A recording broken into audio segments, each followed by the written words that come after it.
Hello বন্ধুরা, আবারও একটা নতুন ভিডিওতে আপনাদের সকলকে স্বাগত। আজ বানাবো একদম বিয়ে বাড়ির মতো নরম তুলতুলে নানপুরি, তবে কোনো রকম ইস্টের ব্যবহার ছাড়াই। চলুন দেখে নেওয়া যাক। নিয়েছি একটা বড় সাইজের বোল, এর মধ্যে দেব 1.5 কাপ ময়দা। প্রথমে 1 কাপ ময়দা দিলাম, পরে আরও হাফ কাপ।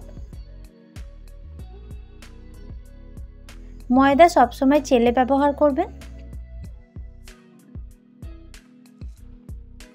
দিচ্ছি স্বাদমতো নুন, হাফ চা চামচ চিনি, আর দেব হাফ টিস্পুন বেকিং পাউডার আর 1/4 টিস্পুন বেকিং সোডা। এবার এই শুকনো উপকরণগুলোকে ভালোভাবে মিক্স করে নিতে হবে।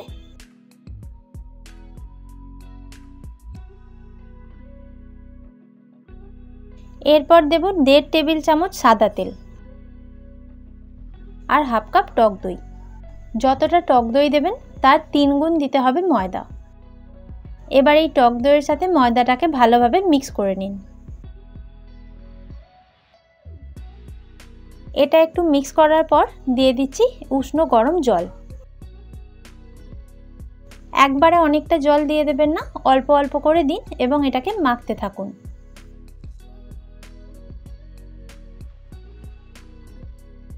এটা মাখার সময় যখন এরকম হাতে লেগে আসবে, অল্প একটু তেল দিয়ে আবারও মাখতে থাকুন।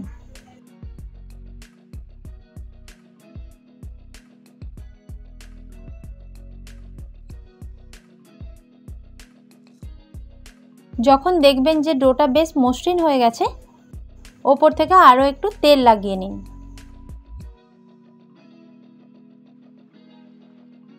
এরপর এটাকে ঢাকা দিয়ে রাখুন কমপক্ষে 1.5 ঘন্টা থেকে 2 ঘন্টা। 2 ঘন্টা পরে এটাকে আরও একবার মেখে নিতে হবে। দেখবেন ডোটা বেশ নরম হয়ে এসেছে।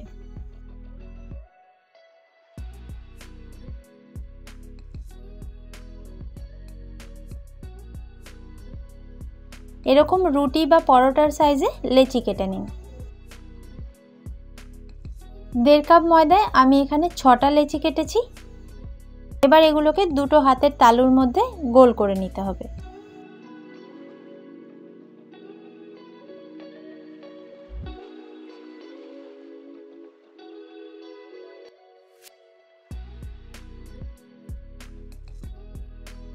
একটা ভিজে সুতির কাপড় ঢাকা দিয়ে 10 মিনিটের জন্য এভাবেই রেখে দেব। অল্প একটু তেল লাগিয়ে নিচ্ছি।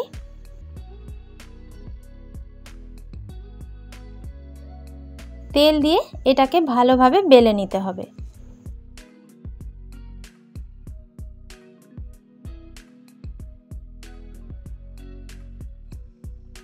তেল দিয়েই বেলতে হবে, শুকনো ময়দা ব্যবহার করা যাবে না। নানপুরি একটু মোটাই হয়, সেক্ষেত্রে এটাকে খুব বেশি পাতলা করার দরকার নেই, এরকম মোটা হলেই হবে। কড়াইতে বেশ খানিকটা সাদা তেল খুব ভালোভাবে গরম করে নিয়ে এগুলোকে ভাজতে হবে। খেয়াল রাখবেন তেলটা যেন খুব ভালোভাবে গরম হয়, তবেই এগুলো ফুলবে।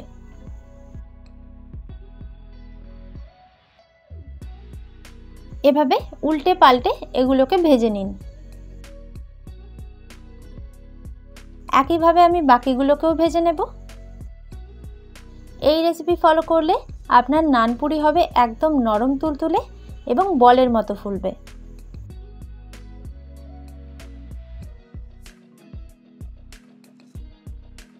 আমি এখানে আমার পছন্দের চিকেন কষার সাথে সার্ভ করেছি, তবে আপনারা আপনাদের পছন্দের যে কোনো আমিষ বা নিরামিষ তরকারির সাথে সার্ভ করতে পারেন।